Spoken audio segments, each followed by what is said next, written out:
So recently I have been reading the book Hooked, which is, to get it out of the way, I want to say that it's a very good book and I would recommend it to everybody to read, especially if you are interested in product design, especially in the realm of tech companies. But I wanted to do a quick video about this book because it actually got me thinking about maybe the potentially morally right or wrong part of product designs in modern tech products.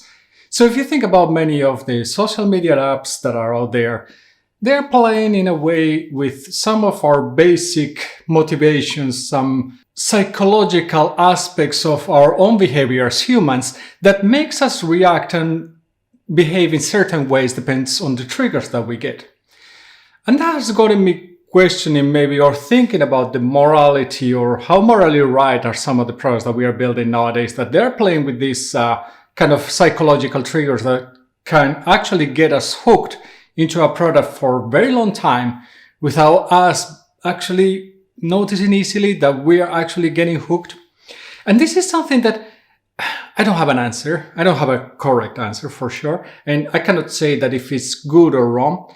But you can see this behavior happening in many products out there nowadays, that people can say that, hey, I'm going to go and check out TikTok for 5 minutes, but probably realistically, most of the people end up being at least 1 hour sitting just scrolling over videos. And that happens with many other products out there. So here, YouTube, for example, is trying as much as possible to keep you on the platform watching videos pretty much non-stop. And where is the threshold that companies should actually look into and actually start looking into potentially some safeguards for people not to fall into some kind of addiction? And yes, probably most of the people are going to not to have an actual addiction or maybe some kind of mild addiction and maybe overuse certain products, but some people are going to be, unfortunately, maybe more inclined to fall into that hook that the product is having.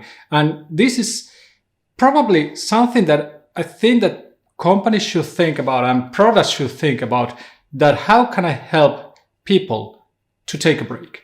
There has been different products out there where I've seen that there is some kind of at least alerts that maybe you're using it too much, especially with Netflix, watching the TV, especially for kids. There is some point when it's asking that, are you still watching this, or do you still want to continue watching this? Which is probably good for a parent to actually monitor if the kids is actually watching too much the TV.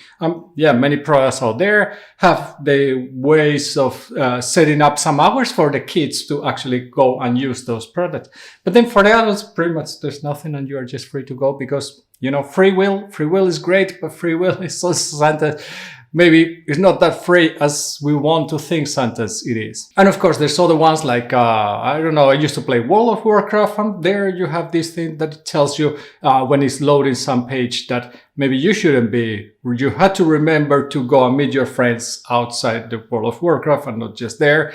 Other things so you are not actually too hooked. But then when it comes to the actual game, there's nothing. This just happens maybe during some loading pages and that's it. But that is not really preventing the people from abusing what they are using.